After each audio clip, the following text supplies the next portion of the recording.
Okay, so we've got Sean here, and Sean's going to tell you a little bit about his case. He flew in from Houston to see us because he was having kind of unrelenting dizziness, but I'll let him go ahead and tell your case, and I'm going to show you the type of adjustment we're doing for this type of vertigo, okay, because we've had several cases like that, and what I want people to know, and I want chiropractors to know, is the dynamic behind what causes this type of vertigo, because you really have to look for it and you could miss it. And so we'll kind of go over that, and I'm going to also be showing you some x-rays of some other patients that had similar situations that are all doing really well, and Sean is doing really well too. But why don't you take the floor and just kind of tell them kind of what it is that happened, and briefly just kind of go over your symptoms and what they had going over with you, the number of tests you had, and so on and so forth. Absolutely. How you doing, guys? My name is Sean. I have been CrossFitting for 12 plus years now, and I was doing a power clean when I noticed a weird jolt sensation in my scapular region / neck region. I was able to finish out the workout, but on the way home, I started having numbness, tingling, and almost like paresthesia on my entire right side of my body. Didn't think anything of it. Went home. Pretty much kind of lost motor control, and woke up the next day, felt fine, was walking my dog, and then I dropped again.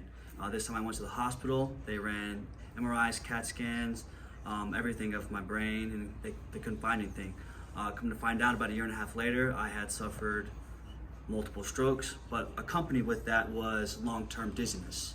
I wasn't really dizzy all the time, but I kind of felt like I had had a few drinks and I would stand up and I couldn't really function like I would normally function. My workouts were affected, my daily lives were affected, riding on planes were affected, and it was really contributing and inhibiting my daily functions throughout that. And so I came across Dr. Nikitow's video online. I saw a patient with similar symptoms, so I watched it, gave them a call, and here I am today. I've been here for about a week now, seen relatively good results. Obviously it's going to take a lot longer, but other than that, it's been great so far. Okay, so they ran all sorts of tests with you. You've seen a number of different doctors. You've seen neurologists and your chiropractor, who we have on the phone over here on a FaceTime. So we're going to kind of go through some stuff with him and kind of get him up to speed as well. But you've had explain some of the tests that you had and what they were finding, if anything. I've had MRIs of my neck done. I've had MRIs of my brain. I've had EKGs.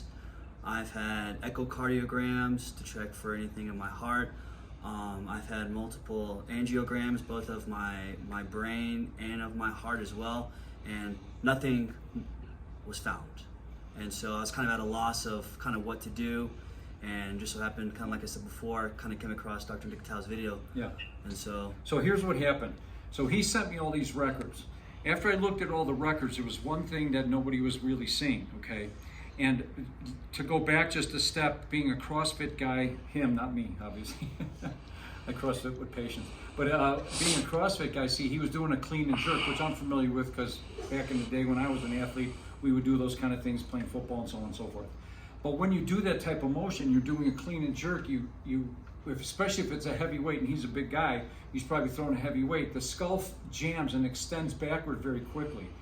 And what happens is when the skull jams back and it jams on the first bone in the neck, what will happen is the skull will actually jam on the first bone of the spine, which is called the atlas. We call occiput on atlas. And what will happen is you'll take all these normal x-rays and extensions and things, and what we'll see on those x-rays is that when he goes into flexion, the top bone in the neck is still stuck against the atlas. We should see a normal curve in the spine like this, okay? And the top bone should sit like this, and then the skull sits on top of it. So what happens is when you go to flex forward, a spine should flex this way. what we see in all of these cases that I'm going to show you, you can kind of look up for just a second.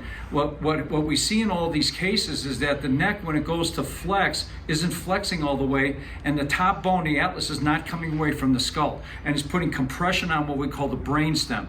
That will cause severe vertigo. It'll cause all sorts of types of problems like dizziness, ringing in the ears, moodiness, irritability, ADHD, depression. They'll have sleeping issues.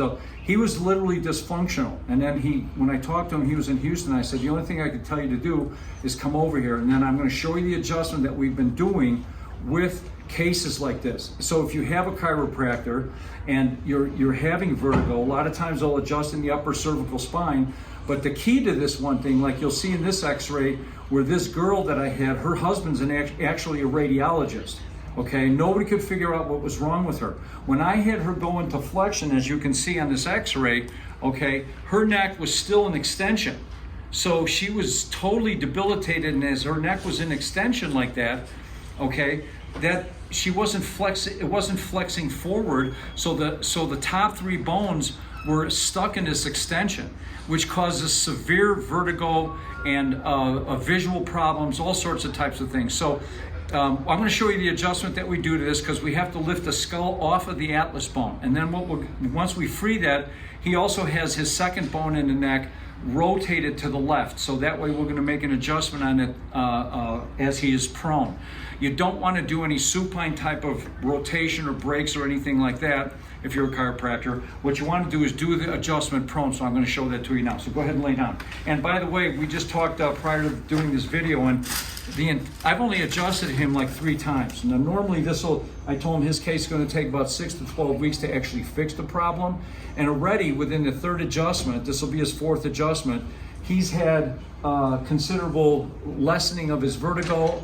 And what we're looking at is how often he gets it, how intense it is, and then the duration of when he gets the vertigo, how long does it last, and all of those have lessened. So we're doing really great. So this is the answer. And like I say, with the other cases that we had, the results started, people were seeing them within the first couple weeks of adjusting. So talking to his chiropractor, when you're going to do these, make sure you follow and just do these simple adjustments and do it continuously, so we can change how the nerves are talking to the muscle.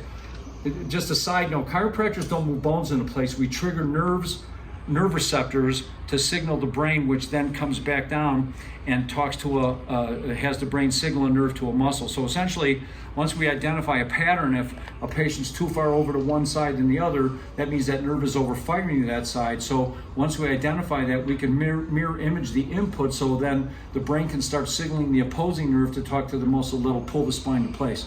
If you want, go to my website, nikitowchiropractic.com. There's a 6-minute video that explains all of this articular neurology. I teach courses in articular neurology and technique.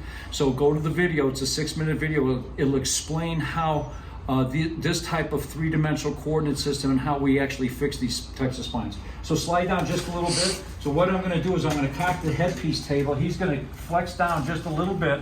Okay, and then what I'm going to do is make the adjustment. I'm going to adjust his skull straight up. And we'll do this like 3 times, okay? So we're adjusting at the base of the occiput, straight up, and one more time. Okay, now bring this back. Now, in the young lady's case, as soon as I adjusted her occiput, the top bone, the atlas bone, fell right into place many times. Now with Sean, he's doing so well. When he first came in, you could put your hand on his neck and the vertebrae are so rotated, it was ridiculous. So now what I'll do is I'll come in with a thumb contact, this for the chiropractors, and we'll adjust straight into that C1-2 section, like that, right there. And that moved perfect. And again, when he first started with me, it was like the vertebrae were twisted like that. Okay, so now he's really pretty even. And then we'll come into the lower part of the neck, like that. And then the last part would be this. I'm going to contact here, turn your head. I'm going to do a drive straight this way, okay, forward. Okay, so that way we've got a contact on that C2. I'll contact his head and adjust straight into that. How'd that feel? Good. All right, okay. And then the rest of him's pretty good. So you can go ahead and roll over in your back. The last part of this is, what I'll do is, I'll have him kind of tuck his chin just a little bit and just relax it though. and then he's tucking and he's sending that skull, he's tipping away from that atlas bone, and then it'll just kind of traction him just a little bit like that. Okay, just real gently, okay? And that's pretty much the adjustment. So listen, if you've had severe vertigo, okay, one thing I want to also mention, when you go to a medical doctor and they tell you, oh, you've got vertigo, do an Epley maneuver. An Epley maneuver is a specific maneuver created by an ENT doctor, Dr. Epley, and it's very effective if you have an inner ear crystal called a canalith. And so what they'll have you do is have you lay over like a bed and go into extension and turn your head to either side, and there's 4 little parts to it. The problem with that is that's the go-to type of procedure for a medical doctor to tell you how to handle your vertigo. So they'll just do that right out of the gate. If you have a subluxation where the vertebrae is out of alignment like Sean did, and you do an Epley maneuver, it'll drastically make you worse. Did you try an Epley maneuver ever? At the end, yes. And how did it do? It didn't. I mean, they didn't find anything, but It didn't help you. Did it make you worse? a little bit.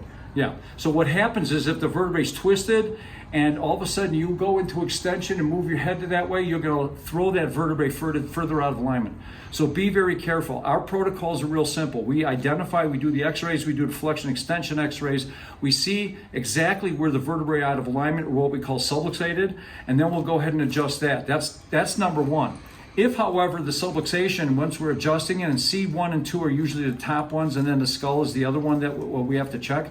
If that keeps happening, then we can go ahead and do an Epley maneuver, but we have to make sure we clear those vertebrae, because if they're stuck in position and you do an Epley maneuver, you're going to get drastically worse. This is Dr. Nikitow. Thanks for joining us.